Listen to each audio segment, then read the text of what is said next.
Kamrej sugar factory चुनाव में प्रतिष्ठा की जंग तेज, दोनों पैनल मैदान में आमने सामने। सूरत जिले की कामरेज शुगर फैक्ट्री में बोर्ड ऑफ डायरेक्टर्स के चुनाव को लेकर राजनीतिक और सहकारी माहौल गर्मा गया है। चुनावी मैदान में मौजूदा अध्यक्ष अश्विन पटेल ने अपनी सहकारी पैनल उतारी है, जबकि पूर्व चेयरमैन जयेश पटेल ने भी अपनी पैनल के साथ चुनौती पेश की है। करीब 36,165 सदस्यों वाली इस शुगर फैक्ट्री में कुल 18 जोन हैं। दोनों पक्षों के बीच चुनाव को लेकर जोरदार प्रचार अभियान चल रहा है और इसे प्रतिष्ठा की लड़ाई माना जा रहा है। आगामी 20 तारीख को मतदान होगा, जिसके बाद चुनाव परिणाम पर सभी की नजरें टिकी हैं।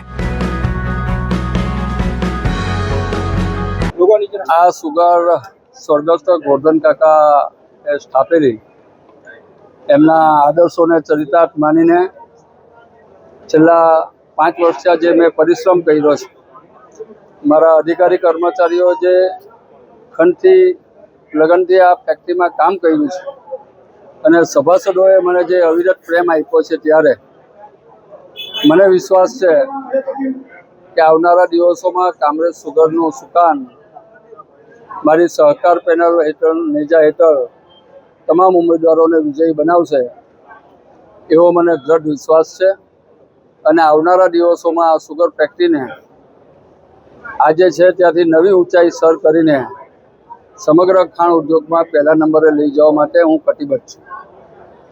ખાસ કરીને સામેની પેનલના જે ઉમેદવાર છે તેમણે આક્ષેપ કર્યા છે કે પેટ્રોલ પંપ માત્ર 4 રૂપિયા સ્ક્વેર ફૂટના ભાડે આપી દીધો છે, જ્યારે બજારમાં 12 થી 16 રૂપિયા ચાલે છે।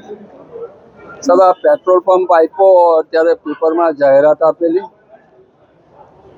જાહેરાતના અનુસંધાનમાં જે ભાવ આવ્યા તેમાં મારા પેટ્રોલ પંપની જગ્યા આપેલી છે અને ડેવલપ કરવાની, મારા રસના કોલાની જગ્યા આપવાની, ખાંડના ગોડાઉન બાંધી આપવાનું, આ બધું એના ખર્ચમાં આવે છે।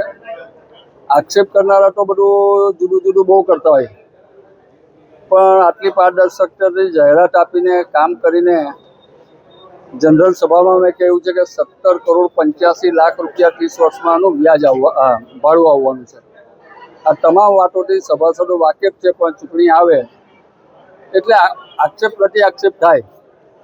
પણ હું સામેની પેનલના મારા મિત્રોને કહેવા માગું છું, કારણ કે મારા સાથીદારો મારી વિચારધારા સાથે જોડાયેલા છે, ત્યારે ચાલો આવો આપણે સૌ સાથે મળીને એક જ મંચ પર દરેક તાલુકામાં મિટિંગ કરીએ। તમારા જે સવાલો હોય તે હું એનો જવાબ હું આપું, મેં શું કર્યું છે, એમાં શું ત્રુટિ છે એ તમે જણાવો અને સામે સભાસદ બેઠેલા હોય એવો આપણને સવાલ જવાબ કરે ને આપણે 2 જણા વારા પડતી એનો જવાબ આપીને લોકોને સંતોષ કરીએ।